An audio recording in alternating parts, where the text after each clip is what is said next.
نماز یہ اللہ جل جلالہ کی احکامات میں سے سب سے اہم حکم ہے۔ نماز کے بارے میں سرکار دو عالم صلی اللہ تعالی علیہ وسلم نے فرمایا کہ نماز میری آنکھوں کی ٹھنڈک ہے۔ فرمایا نماز جو ہے یہ مومن کی معراج ہے۔ فرمایا نماز جو ہے یہ شہنشاہ کا دروازہ کھٹکھٹاتی ہے، اور دنیا کے یہ اصول ہے کہ جس کا دروازہ بار بار کھٹکھٹایا جائے آخر وہ کھل ہی جاتا ہے۔ فرمایا نماز جو ہے یہ مومن کی معراج ہے۔ ایک معراج وہ ہے جو سرکار دو عالم صلی اللہ علیہ وسلم کو عطا ہوئی، وہ کائنات میں ایک ہستی تھی جس کو وہ معراج اللہ نے دے دی، لیکن اللہ نے اپنے حبیب کے ہر امتی کو معراج دی ہے نماز کی شکل۔ ایک معراج وہ تھی جس میں براہ راست سرکار دو عالم صلی اللہ علیہ وسلم کے سرکار دو عالم صلی اللہ علیہ وسلم نے براہ راست اللہ سے ہم کلامی کی، جنت کو دیکھا، دوزخ کو دیکھا، فرشتوں کو دیکھا، آسمانوں کو دیکھا، انبیاء سے ملاقاتیں ہوئی۔ تقریباً 18 سال تک اللہ نے اپنے محبوب کو معراج میں مہمان بنائے رکھا۔ 18 سال تک مہمان بنائے رکھا۔ سرکار دو عالم صلی اللہ علیہ وسلم کے صدقے توفیل اللہ نے وہ معراج ہر امتی کو دے دی۔ جب ہم اللہ اکبر کہتے ہیں تو دنیا سے ہمارا رابطہ کٹ جاتا ہے اور ہمارا تعلق، ہماری باتیں اللہ سے براہ راست شروع۔ جب ہم اللہ کی تعریف کرتے ہیں تو اللہ کہتا ہے حمدنی ربی، وہ میرا بندہ میری تعریف کرتا۔ ہمیں یہ آواز نہیں آتی، ہمیں یہ آواز اللہ کی نہیں آ رہی ہوتی، اس لیے ہمارا دھیان کبھی دنیا کی طرف جاتا ہے، کبھی کہیں جاتا ہے، کبھی کہیں جاتا ہے۔ پر جب ہم اللہ کی تعریف کر رہے ہوتے ہیں تو اس کے جواب میں ہمیں جواب مل رہا ہوتا ہے۔ یہ نہیں کہ ہم صرف بولی جا رہے بس آگے کچھ نہیں، جواب آ رہا ہوتا ہے۔ اللہ ہم سے ہم کلام ہو رہا ہوتا ہے اور کہتا ہے، فرشتوں پہ فخر کرتا ہے، دیکھیں میرا بندہ میری تعریفیں کر رہا ہے، دیکھو میرا بندہ میری تعریفیں کر رہا ہے۔ پھر اللہ کی طرف سے کیا ہوتا ہے؟ رحمتوں کے دروازے کھول دیے جاتے ہیں۔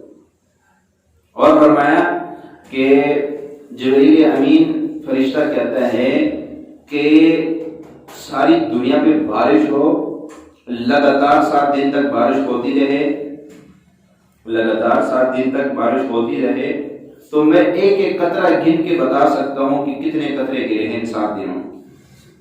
لیکن جب مومن بندہ اللہ کے سامنے کھڑا ہوتا ہے اور یہ کہتا ہے اللہ اکبر، تکبیر تحریمہ اس کو کہا جاتا ہے۔ تکبیر تحریمہ مطلب یہ کہ اب اس تکبیر میں ہر وہ چیز جو جائز تھی وہ بھی حرام ہو گئی۔ اب باتیں کرنا جائز ہے لیکن نماز کے اندر حرام ہو گئی۔ تکبیر تحریمہ کہتے ہیں اس کو کہ اب آپ کا رابطہ صرف رب سے ہو گیا، اب دنیا ساری چیزیں جائز ہے ناجائز ہے سب حرام۔ کہا جب مومن اللہ اکبر کہتا ہے نا، اس کے اوپر جو رحمت اس وقت گرتی ہے اللہ کی طرف سے، میں ان نعمتوں کو نہیں گن سکتا۔ اندازہ لگائے کتنی نعمتیں صرف ایک اللہ اکبر پہ مومن پہ گر رہی ہے، پھر سبحانہ پہ کیا مل رہا ہوگا، پھر الحمد پہ کیا ملتا ہے، پھر سبحان رب العظیم پہ، سبحان رب الاعلیٰ پہ، اتحیات پہ، درود شریف پہ کیا کچھ مل رہا ہوگا، یہ ہمارے سوچوں سے بھی باہر ہے۔ ہم سوچ بھی نہیں سکتے کہ نماز کی شکل میں اللہ نے کتنی بڑی نعمت دی ہے ہمیں، کتنی بڑی نعمت ہم سوچ بھی نہیں سکتے۔ ہمارے ایک ایک بول پہ جو نماز کے اندر ہم بول رہے ہوتے ہیں اس پہ ہمیں کیا مل رہا ہے، یہ کبھی آج تک ہم نے سوچا نہیں۔ کبھی نماز کی اہمیت بھی کتابیں پڑھی نہیں کہ نماز جو اللہ نے عبادت دی ہے اس کا کیا مرتبہ اور مقام ہے۔ طلب ہی نہیں، طلب ہوتی تو مسجدیں ہماری خالی نہیں ہوتی۔ ہمارے بازاروں میں چلے جائے کتنا رش ہوتا ہے، ہمارے بازار بھرے ہوتے ہیں۔ ہمارے مسجدوں میں آ جائے، ہمارے مسجدیں بینا خالی، طلب ہی نہیں کسی میں دین۔ اللہ تعالیٰ بے طلبوں کو کبھی نہیں دیتا، یاد رکھنا۔ جب ہم اپنے اندر طلب کریں گے، جتنے بڑے بڑے ولی بنے ہیں، کیا یہ بیٹھے بیٹھے ولی بن گئے؟ اب ان کی زندگی اٹھا کے دیکھیں، کیا یہ بیٹھے بیٹھے ولی بن گئے؟ ان کو ولایت کا مقام مل گیا؟ نہیں، نفس کو رگڑے لگائے، نفس کو بڑے رگڑے لگائے، بڑے مجاہدے کیے، اور اللہ نے کہا والذین جاہدوا فینا لنہدینہم سبلنا، جو ہمارے راستے میں مجاہدہ کرے گا ہم اس کے لیے راستے کھول دیں گے۔ اللہ کی نام کی لذت، نماز کی لذت، راتوں کی تنہائیوں کی لذت، لمبی دعائیں، یہ بغیر طلب کے کبھی نہیں ملتی ہے۔ معلومات آپ کو مل جائے گی. آپ ابھی یوٹیوب کھولے، نیٹ کھولے اور دین کے بارے میں معلومات دینا شروع کر دیں کہ اتنی معلومات مل جائے کہ حیران ہو جائیں گے. لیکن جو نور ہے علم کا وہ نہیں ملے گا. ایک کتاب ہے، ایک الفاظ میں پڑھ رہا ہوں، ایک الفاظ کے اندر نور ہے، اصل چیز وہ نور ہے، اصل چیز وہ نور ہے. بڑے بڑے علماء وہ ایک بزرگ کے پاس جاتے تھے، حضرت حاجی امداد اللہ مہاجر مکی رحمۃ اللہ علیہ. یہ کوئی بڑے عالم نہیں تھے، اتنے تین درجے تک غالباً انہوں نے پڑھا تھا، لیکن ولایت پہ اتنے اونچے تھے.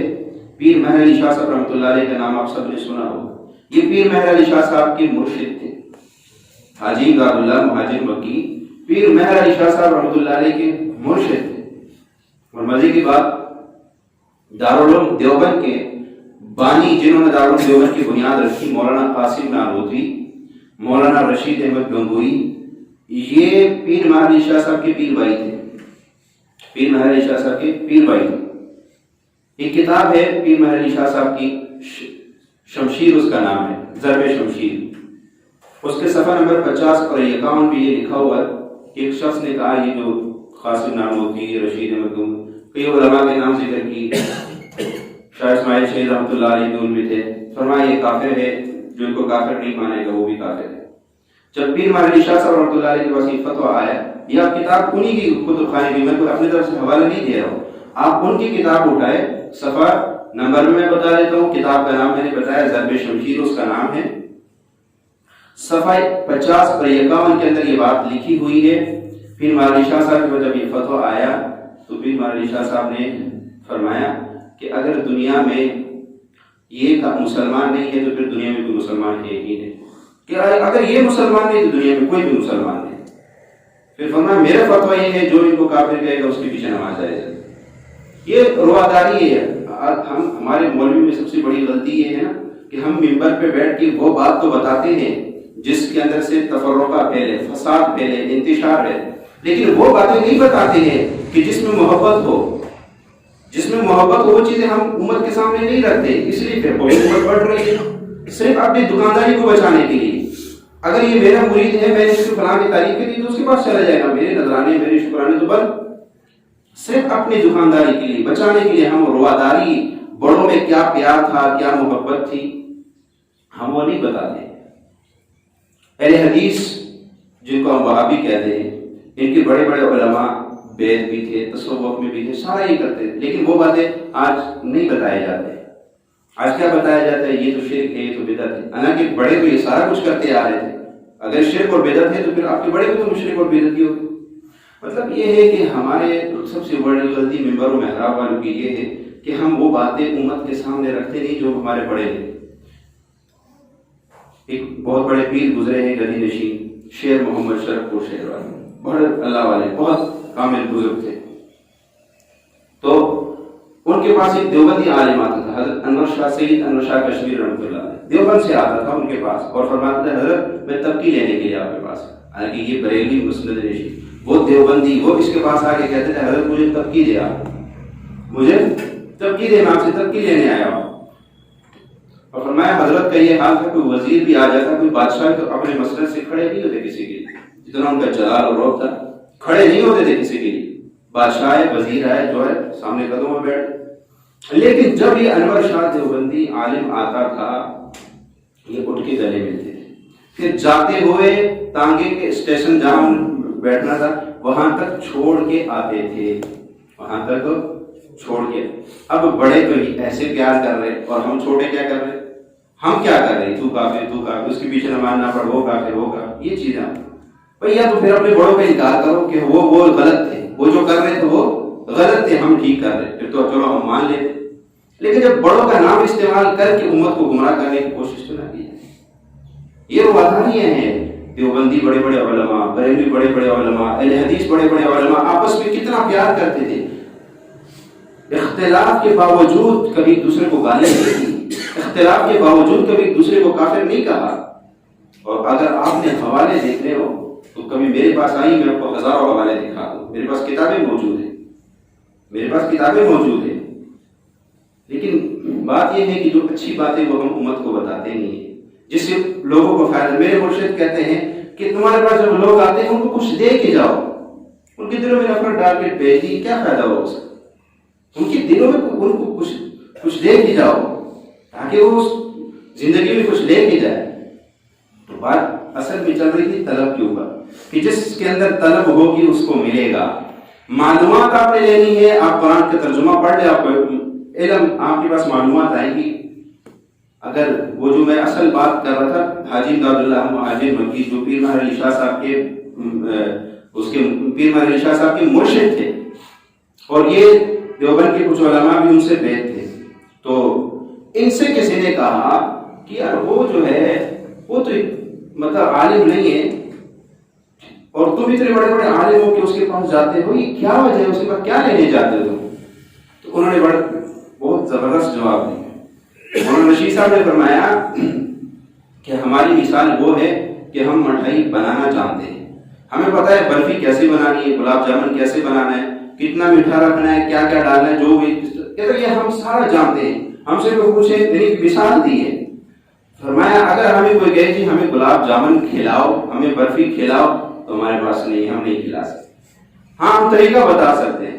فرمایا حاجی امداد اللہ مہاجر مکی صاحب، وہ برفی ان کے پاس ہے، جامن گلاب جامن ان کے پاس ہے، بس ہم جا کے وہ کھا لو۔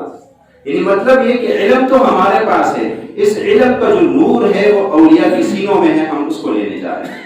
اس علم کا جو نور ہے وہ اولیاء کرام کی سینوں میں محفوظ ہے، اور وہ نور ہمیں وہاں سے ملے گا۔ امام احمد بن حنبل رحمۃ اللہ علیہ کتنے بڑے امام گزرے ہیں، عرب کا بہت بڑا عربی لوگ، ان کی جس طرح ہم امام ابو حنیفہ کو فالو کرتے ہیں، ان کی فقہ کو، اس طرح وہ حنبلی کہلاتے ہیں، وہ فقہ حنبلی کو فالو کرتے ہیں۔ اتنے بڑے امام ہیں کہ عرب کے بڑے بڑے علماء ان کے مسائل پہ چل رہے ہیں، ان کے مسائل کو لے کر۔ لیکن آپ بتائیں امام احمد بن حنبل کس کے مرید تھے؟ بشر حافظ رحمۃ اللہ علیہ کے مرید تھے۔ بشر حافظ رحمۃ اللہ علیہ وہ شخص تھے جو چٹے ان پڑھ تھے، کچھ بھی نہیں پڑھے لکھے نہیں، ان پڑھ تھے ظاہری طور پہ۔ امام احمد بن حنبل ان کے قدموں میں جا کے بیٹھتے تھے، ان سے نورانیت حاصل کرتے۔ یہ اللہ کا فیصلہ ہے، جس کو چن لے، یہ تو ہوا تباہ کو، بس جس کو چن لیا اس کو مل جاتا۔ تو بات یہ ہے کہ ساری چیزیں طلب پہ ملتی ہیں۔ اگر آج ہمارے اندر طلب ہوگی آپ کو سب کچھ مل جائے گا، چھوٹی سی بات ہوگی اس کے بڑا فائدہ آپ کو ملے گا۔ طلب نہیں ہوگی تو کچھ بھی نہیں ملے گا، طلب نہیں ہوگی۔ اب دیکھیں یہاں کتنا مجمع میرے سامنے بیٹھا ہو، تقریباً سارا باہر سے آیا ہو، یہاں D P World M S C T custom کے بہت کم لوگ ہیں، کیوں؟ طلب نہیں ہے۔ طلب والے دور سے بھی آ جاتے ہیں، جن کا طلب نہیں ہوگی وہ کہیں گے جب مولوی صاحب خطبہ پڑھیں گے تو ہم پہنچ جائیں گے۔ مستغنی ہے نا، دین کی ضرورت اتنی نہیں ہے، بس ٹھیک ہے چند الفاظ ہمیں بھی آتے ہیں۔ تو بھائی کبھی معلومات کو دین نہ سمجھنا۔ ہاں ایک اللہ والے نے طلباء سے پوچھا علم کی تعریف کرو، علم کس کو کہتے ہیں؟ اب ہمارے کتابوں میں علم لکھا ہوا ہے کہ علم دانستان، علم کا معنی جاننا ہے، بس کچھ چیز تمہارے ذہن میں آ گئی کوئی بات، وہ تمہارا علم ہے۔ طلباء نے تعریف یہ بتائی، کہا ہم نے تو کتابوں میں یہ علم کی تعریف پڑھی ہے۔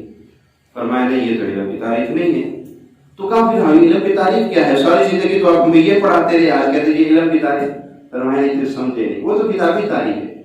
کہا علم، فرمایا علم کی تعریف مجھ سے سنو۔ فرمایا علم وہ نور ہے، علم وہ نور ہے جو سینے میں داخل ہو تو عمل کیے بغیر چین نہ آئے، اس کو کہتے ہیں علم۔